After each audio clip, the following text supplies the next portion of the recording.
Welcome to the Mango Effect podcast, where every week we explore a range of ideas and inspiration that all culminate in designing the lifestyle that we've always dreamed of.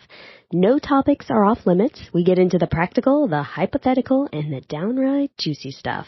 I'm Mindy Rosser, your host and lifestyle cheerleader, and I'm here today to talk about becoming your own boss. All right, so this is a really hot topic right now. When this podcast is coming out, there's been a lot of chatter about the Great Resignation, and I feel like it is top of mind for us. I think the pandemic has given us an opportunity to reassess our lifestyle, our work style, what we actually want. And a lot of people are what I would call kind of waking up to the fact that their job and their work was not serving them in a lot of ways. And so I think there's a lot of talk around, okay, what do we do now? Now, is the Great Resignation going to continue at the same pace? Probably not, based on what those analysts and statisticians are saying about the Great Resignation. But for those of us who are thinking in terms of, I recently quit my job, or I want to quit my job, or I want to make a pivot, I'm not really happy with where I am. Do I want to be my own boss? Do I not want to be my own boss? What are some pros and cons? What should I be thinking about? How should I approach the situation? And it's really helpful to hear lots of different perspectives as you are doing this research and as you are doing a lot of soul searching. And the fact that you are listening to this right now and you are asking yourself that question, it means you're in an open mind and you are in a good space to actually do the internal work. No one can tell you whether or not becoming your own boss is going to be the right path for you. It is not for everyone. I will just raise my hand and say it is definitely not for everyone. I have friends who think, Mindy, I really love your lifestyle. I want what you have. I said, do you really? I'm not sure. You may not like the unpredictability. You may not like the pressure that it takes to be able to handle being an entrepreneur. Especially navigating a lot of business pivots, depending on what space you're in, things change really fast. Trends can actually upend your entire business model. So you have to kind of be ready for everything. So what are some things that we are thinking about as we are exploring the concept and the idea of becoming our own boss? Or maybe you are your own boss already and you're like, I wish I could do this better. What are some other things I can think of? Or I bit off more than I can chew. How do I kind of dig myself out of this rut? So no matter where you are on the spectrum, whether you're just curious, whether you are your own boss, maybe you've been doing it for a while, maybe you're looking for other ideas or fresh perspectives, or you want to explore that, or maybe you have a friend or a family member who is looking at becoming their own boss, we're going to talk about that today. So we're going to talk about pros and cons, talk about why, what, how. We're going to talk through some stories. And I think it's such a hot topic. And it is something that is very near and dear to my heart. I kind of come from a family of entrepreneurs. So for me, it feels like second nature. I'm like, oh, doesn't everyone want to be their own boss? And then I start talking to my friends and realizing, maybe not. I think they like the security of what their job is and the predictability of it. But I think if you are dealing with burnout, if you are thinking, to go back to my job or to do a similar job, I really cannot do remote work, and you really like working from home, you like a more flexible schedule, maybe you're trying to find a job that you truly enjoy or that has a real impact. There are just so many different reasons why we want to be our own boss. So no matter what area you're coming from, you do need to ask some really important questions to make sure you set yourself up for success and not get disappointed or feel like, it's kind of this, I think a lot of people think being their own boss is like, rainbows and sunshine, and I get to set my own schedule, and they see pictures of people working on the beach, and they think, oh, that's reality. It's always kind of like relaxed, it's hip, there's cool vibes, I'm just bringing in and making money, I'm having these, 6-figure days in my business, and, it can seem that way to a lot of us, especially kind of like looking from the outside in. But then when you actually get into the mix and you realize, hey, this is a heck ton of work. This is a lot harder than I expected. This is not a quick win. What did I get myself into? All right, so let's talk through some stuff. And if you're curious about my story, what really got me thinking about this topic? The other day, my daughter, she's 8, and she is a very precocious. She's very smart, very savvy. She's a little entrepreneur herself. She's always trying to close deals. She comes to me, literally today, as I'm recording this, she just told me, hey, Mom, I just put some skirts inside of the Amazon. Go ahead and buy them for me. I said, I didn't even approve getting skirts and buying things, but mom, it's okay. It's okay. I picked them out already. They're in the cart. Just pick which one you want and order me that one. And it's just so funny to me. It's like she's always making deals and she's always figuring out clever ways to make deals happen. She has like a trading club at school, and I'm like, I have this little entrepreneurial daughter. So she comes to me. She was talking to one of our friends and adult friends, one of our aunties, as we call them here on the island. And Auntie was telling her, about her job and, what she actually does. She actually flies planes. She goes on all these really cool adventures, right? She's a pilot. And Michaela's like, but what happens if you lose your job? And she came to me and she's like, Mommy, I hope she never loses her job. But Mommy, what would happen if you got fired from your job? What would you do? And I was like, Michaela, I actually am my own boss. So the only person that can fire me for my job is me. And she's like, really? You can't get fired? I was like, no, I like my business. I'm not at this point. I don't have a board of directors that can fire me from my own business. So that is not a possibility. And she thought, Mom, that's amazing. You can never get fired and you can make as much money as you want. And I just thought that concept was so funny because it kind of showed me, the values that I have around business and just like the chats that she overhears in our household when me and my partner are talking. It's really, really neat to see how your kids kind of pick up on these things, how the little people in your life are actually listening. They have very big ears and they do pay attention.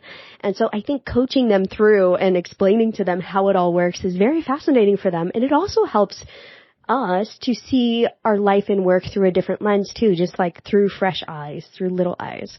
So that I thought was kind of a funny story and just not being able to get fired. And I thought, this is actually a great topic. Just become your own boss. You can never get fired. You never have to worry about getting laid off. But it's really not that simple. So how did I actually become an entrepreneur? I actually got started. I've always been an entrepreneur. It's just kind of been, like I mentioned, in my family, in my blood. My mom was an entrepreneur. My dad was an entrepreneur. My mom still is an entrepreneur. My grandma. It's like everybody in my family is an entrepreneur in some way, shape, or form. So it's like anybody that works a job, we all kind of, it's a running joke in our family. We all say, I wonder how long that's going to last because we're always doing our own things. So I got started very young. I guess if you're going way back when, I had the paper route when papers were a thing, newspapers, like those of you who are not millennials and you are younger than that, you're in the Gen Zers, you probably didn't even know there were such a thing as newspapers, but there was at some point in time. So that was one of my first jobs. And there were a lot of little gigs that I did along the way. When I became a grown up, I really wanted to write. So writing is one of my favorite things to do. I got into the book world and I really wanted to write novels in my early 20s. So kind of getting involved in that world, I realized, to actually get your book read by anyone that cares, you have to do social media. So social media was not such a big thing back then for a lot of industries. It was still kind of up and coming. It was kind of new. And I got into social media and I found out I liked the social media part a whole lot more than I liked sitting in my closet writing novels that I felt pretty sure nobody was ever going to read because they sucked really bad. So I decided I need to make money. Let's go the social media route. So I started working at some agencies and that was really fun. Like I really enjoyed and learned a lot working there, but I'm just not, I'm technically a good employee, but I don't enjoy being an employee. I'm always like pushing the boundaries. I want to do other things. Nobody ever moves fast enough. If I have an idea and I can't run with it, I get very frustrated very quickly. I get bored super easily. So if you tell me to like sit around and look busy, it's not going to happen. I'm going to go do something else. I'm going to work on my own side projects, which is problematic when you are an employee. So what I decided to do at that point, I'm like, well, maybe if I go work at a startup and I kind of am the boss of the department, then that will work for me. So I tried that. It didn't last very long either. It lasted probably 6 months. It was great though because I thought, I have my 6-figure job. I am working at this really cool hip startup in San Francisco. This is so amazing. And it really wasn't as amazing as I thought. So, of course, people in my family are like, yeah, Mindy, let's see, you're going to become an entrepreneur here, aren't you? Yeah, that's what happened. So what I did was I started consulting for the company I was working for. So just kind of not being a full-time employee, which was amazing. Like I really enjoyed continuing to work with them and still have some income. And then I started looking, I didn't know what to do because it's like, okay, I want to do the social media thing. I have a little bit of a skill set here, but how do I actually go making money online with like real people and real money? So I started on Upwork. It wasn't called Upwork at the time. It was called Elance way back in the day. And I started getting some gigs there. That was super fun. Like I really enjoyed it. Of course, I was taking very small paying gigs, but to me, a $500 a month gig was like fantastic at the time.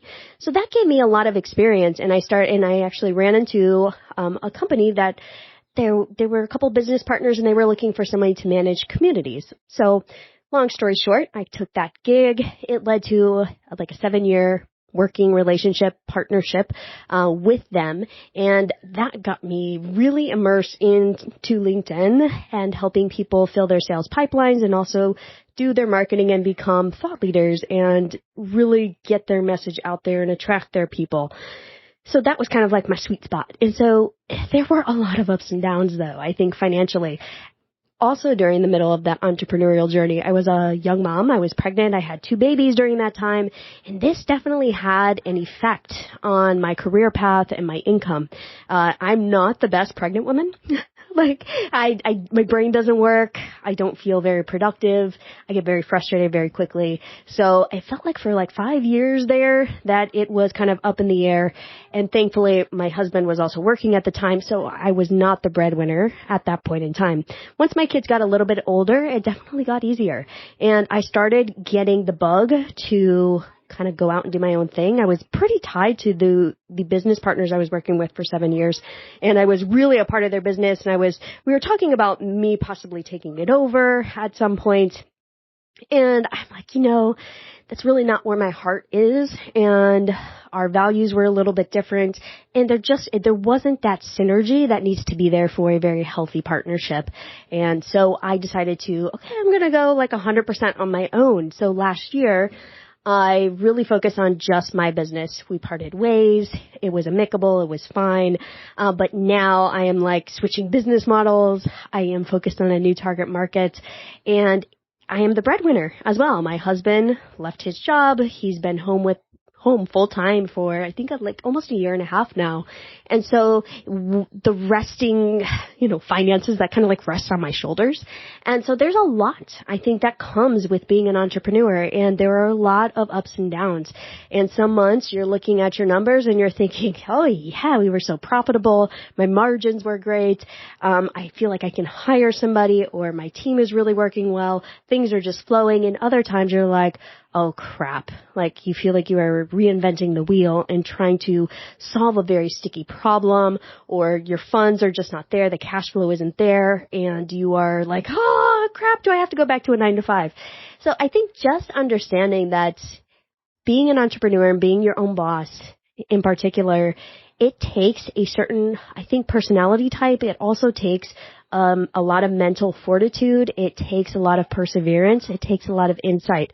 So let's talk about this a little deeper. Now that you know a little bit more about my story and kind of like where I'm coming from, I think when it comes to becoming your own boss, and when I say becoming your own boss, I do mean that in a very literal sense. Being your own boss, like sometimes you have to talk to yourself as if you are the employee and your boss self is talking to your employee self, because sometimes you just don't want to do what you know you're supposed to do. So the key here is you have to actually start with the end in mind and get clear on how you're going to get from here to there. Like, where do you want to go? I've seen so many of my friends and colleagues actually get started on this path, and they just wanted to make money, and that was it. And they're like, oh, what can I do? They kind of find a skill set, and they just kind of go for it. And they don't really have a vision for where they want to go. And I've been there too, because sometimes in the early days, you're exploring, you're trying to figure out, how do I do this whole business thing? If you just start a business, the chances are high that you're going to fail. Not everyone is really cut out for being their own boss, and there are still some workarounds if you just want to be a remote worker and work for somebody else and maybe just have more freedom with your work life. Maybe you just want to be able to travel a little more, maybe do the digital nomad thing, maybe live in a different time zone. Whatever that is for you, there are still ways to do that and be an employee. So if that's you and you get to the end of the show like, I still like my 9 to 5, then go for that. But at least you are asking the hard questions and you're understanding what it actually takes to be your own boss. So let's talk through some questions. When it comes to creating your model, what you want to do, what are some questions you can ask yourself? And this would apply also if you are just looking to change careers or kind of pivot your business. But first of all, you want to think about what are your interests? Like, what are you actually interested in? A lot of people will start a business just because they have a certain skill set, and that is actually not that interesting to you. So as an entrepreneur, as your own boss, you do want to actually have some interest in the business that you are starting. You have to be interested in the model. You have to be interested in the mechanics, like what you're actually doing. Like if you're in marketing and you don't really like marketing, should you actually start a marketing business? There are some hard questions to ask here. Maybe you need to skill up for another type of business or another career. So ask yourself, what are you interested in? What types of things, what types of models actually pique your interest? Then you want to think about what group do you want to impact with your business? And sometimes we just, we think about the money and we don't consider the actual people that we're going to be working with, the people that we're going to help. And this can be problematic if you're just focused on like the bottom dollar and you're not thinking about your customers or the types of collaborators and people that you're going to surround yourself with. Even if you are your own boss, you are still working with a lot of people. There are a lot of people that you are collaborating with, you're doing projects with, you're on a team with. So think about those types of people. Like, what group do you really enjoy being with? I realize that I actually love being with people that are in the B2B, so business to business space. I feel like I speak their language. I don't connect so well with people that tend to be in the business to consumer space. That is really not where I want to play. So for me, I really want to work with other people that are in business, and that is like my sweet spot. Those are the people that I like to surround myself with. And then what skills do you want to use? You don't have to use all the skills that you have. There are certain skills that I use more than others. And so you want to think, okay, what skills do I want to exercise on a regular basis? If you really like e-commerce, then why not start an e-commerce business if you love the mechanics of that? If you are like the consultant type and you really want to work with high-level clients, or maybe you want to do corporate training programs, like what skills do you actually want to use? Do you want to teach? Do you want to train? Do you want to consult? Do you want to coach? Do you want to create a SaaS company? Do you want to create really cool funnels? Do you want to be an online celebrity? I mean, there are so many options. It's about what skills you really want to use on a regular basis, because that's going to shape the type of business you will create. Then what values are you interested in? When I'm talking about values, like what is really meaningful to you? What are some words? If I asked you, okay, what are your values? And I know a lot of us have heard these like, okay, Mindy, I get it. My values are this, this, and this. And we give a list of generic things. No. I want you to go deeper. Like the values that really matter to you as an individual, as a human. Like for me, when I think of values, I think freedom. It's huge for me. It's like I need time freedom. I need autonomy. I need to feel driven. I need to succeed. I need to do what I'm good at. There are a lot of values that are very important to me. I love my family. Surfing during the middle of the day is critical. These types of things. I want to set my own schedule. So what is really, really important to you? What values? And how do those actually fit into your business, into being an entrepreneur? And if they feel like they're in conflict, you're not going to have as smooth a ride as somebody who has their values aligned with their business. And that can be tricky sometimes. So you do have to do a little bit of exploration and really figure out what your values are if it's been a while since you visited them. Then how much money do you need to make? I mean, like really, when we're getting down to brass tacks, it's like, okay, how much money do you actually need to make to feel satisfied with your business? There are certain business models where you can make a heck ton of money, but you may feel less satisfied. There are a lot of business models where you can make a lot of money and feel very, very satisfied with the type of work that you're doing. So you need to think about how much money you need to make, and is that model going to give you that amount of money? Because if it's not, then you need to rethink your model. And a lot of us just get into a certain type of business model because it's easy, it comes naturally, and we're actually not making the money that we want to make. And for me, I realized that was problematic because I was very focused on the consulting. So I was doing a lot of done-for-you services, providing a lot of one-to-one client services, but it just wasn't scalable. And I really didn't want to go the marketing agency route where I'm making like 3% in profits. It's just not a profitable business model for me. Like I want bigger chunks of profit. I'm looking at more like 40% profit is really what I'm shooting for. So that model is just not going to provide that to me unless I'm working a heck ton of hours and I'm charging through the nose for consulting these types of clients. And it just didn't really match what I was looking to gain out of my business. So I had to look at my business model and reassess and say, okay, it looks like I'm going to need to do a one-to-many offering because that's much more scalable. It actually fits really well with my marketing sense. It's super fun for me. It's really interesting, but it took a lot of exploration to get there. I thought I could just do more one-to-one clients. I'm like, I'll hit it eventually, but I felt like I was just working my tail off and not really getting as far ahead. Sure, there were some months there where you're like, oh yeah, 20 plus, $20,000 and I'm, working 80 hours a week. It's just not sustainable. And I know that I could do better than that. So I think it's just something that you have to pay attention to and you have to think about as you are looking and exploring what type of business model that you want. And then also think about what type of environment works for you. If you are going to be your own boss, it can be very tricky to work from home if you are not accustomed to that because you are by yourself all day long in your room, in a closet, somewhere in your house. And so that can be very isolating for a lot of people. So they actually do need to work around people or have ambient noise or look for some other ways to keep themselves stimulated and still have that work environment as they are transitioning from being, in an office setting or with people in a 9-to-5 to something that is much more self-driven. So think about your environment and where have you gotten your best work done? For me, I like to shut the door. I like it to be somewhat quiet, but I like nature. Like I like sunlight.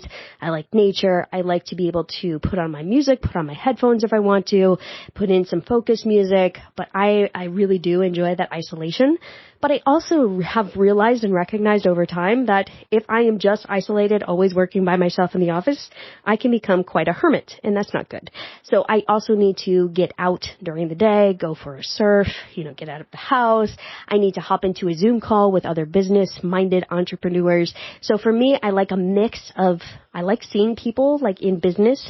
I would say just about every day. I like to hop into one of my communities, go to a Zoom call, somewhere where I feel like there are people that are like-minded, whether I'm teaching, whether I'm participating, whether I'm just talking one-on-one with another business-minded person. But I feel like that type of environment works very, very well for me. So those are some things to think about as you are like, okay, these are some good questions to ask myself. Now, if you're like, Mindy, all right. So what are the steps? Like, what are the steps to become my own boss? Like, what do I need to do next? Like, I'm asking myself these questions. I'm feeling like I'm on the right track. Now, what do I do? So the first thing I would recommend is finances. And it's not the sexiest part, for sure. But you need to make sure that you have either set aside a certain amount of money or you have a partner who can actually be the breadwinner for you while you are experimenting, while you are launching. Because you may need, depending on the type of business that you have, you may need some startup capital. You may not. It may be just kind of lean and mean, but you need to have some money set aside, especially for that on-ramp period, that launch, the getting started. There's a lot to figure out at the beginning. There are expenses. There are certain tools that you're going to need depending on what type of model you have. You may need to hire some people to help you set up websites and create different assets for your business. So these are all things you want to plan for at the outset. Pay attention next to your business model because that is going to really tie into your finances. So what type of business do you want to build? Are you looking at certain industries? Are you looking at a certain niche? Are you wanting to be a consultant or a coach, maybe a solopreneur? Do you want to build a product? Do you want to start a nonprofit? Are you looking to do a socially good company? Are you wanting to consult with a number of companies? Do you want to be a freelancer? It's like, what kind of model do you want to start with?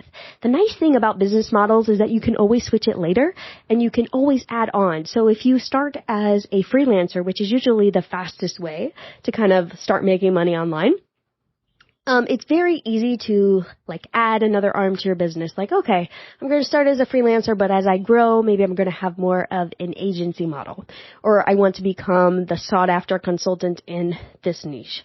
So there are ways to kind of build on that, but where are you going to start and where do you want to go long term? Think through that, because then you can think about the most efficient way to get from here to there.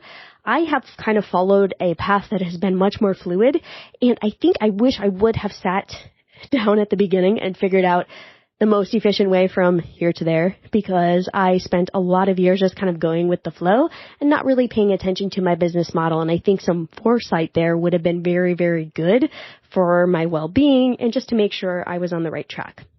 Then you want to think about your timeline. So how much money do you want to make and by when?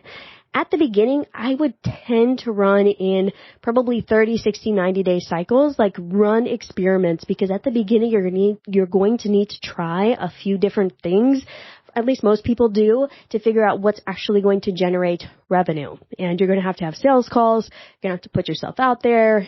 If you're going to use something like Upwork as a freelancer, you're going to have to put together a resume, portfolio, projects, update your LinkedIn profile. All of these things are going to come into play as you are setting up and as you are thinking about your timeline. But the key is think about revenue.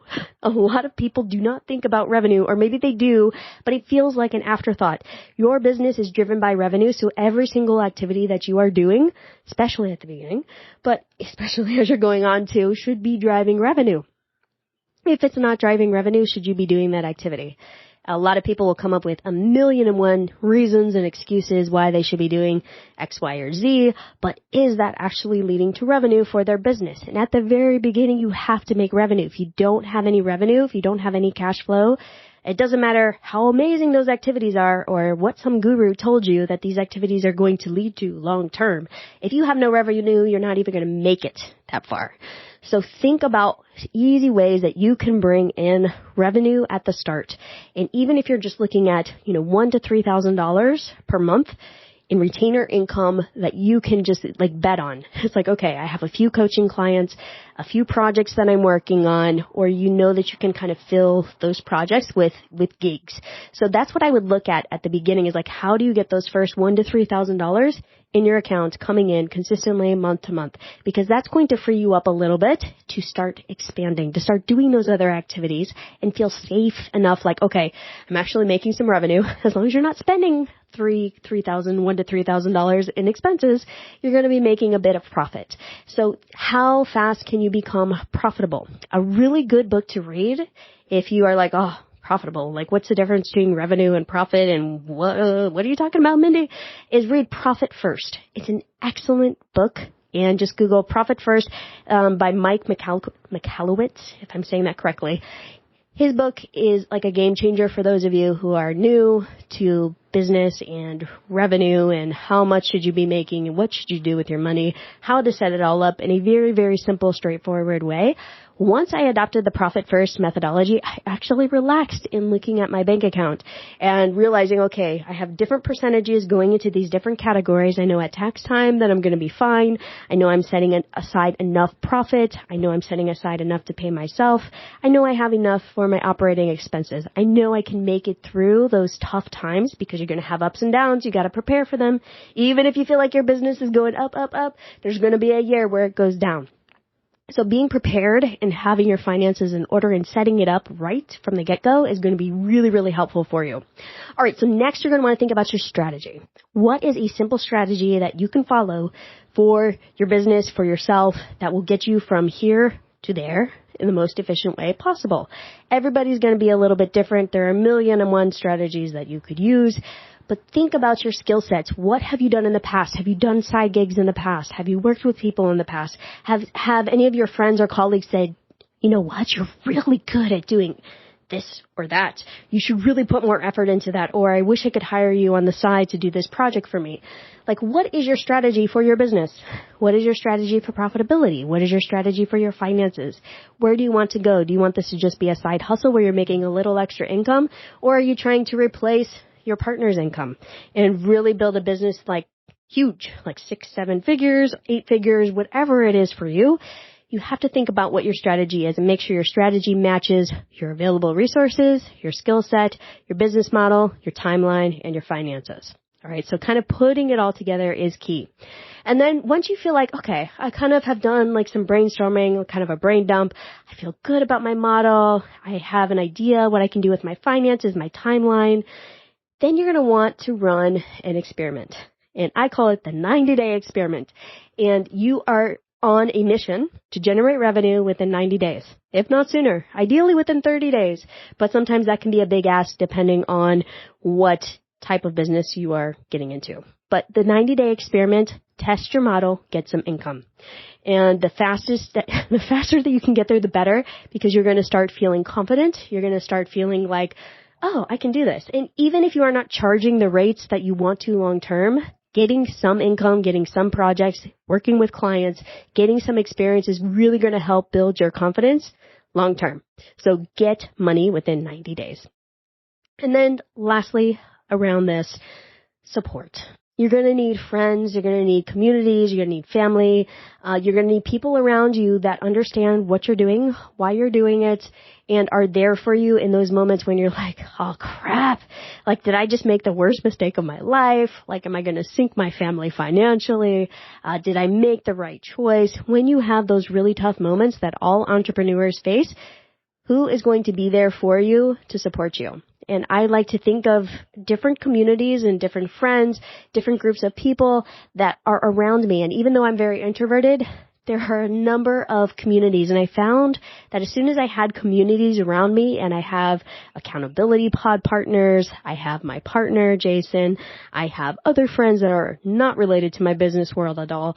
I'm a part of a number of business communities with people doing similar things so I can feel inspired.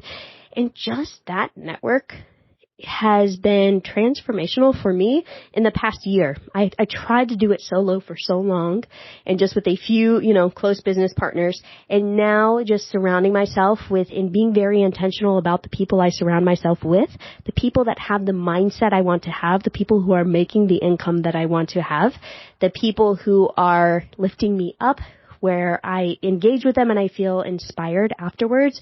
Those are the people that I want around me. And those are the people that are going to help me grow my business long term. And I am helping them grow their business and be successful humans as well. So there is, that give and take. So support is critical as you are transitioning to becoming your own boss. And we'll kind of end it here with a metaphor. I like metaphors. So this is the mango effect.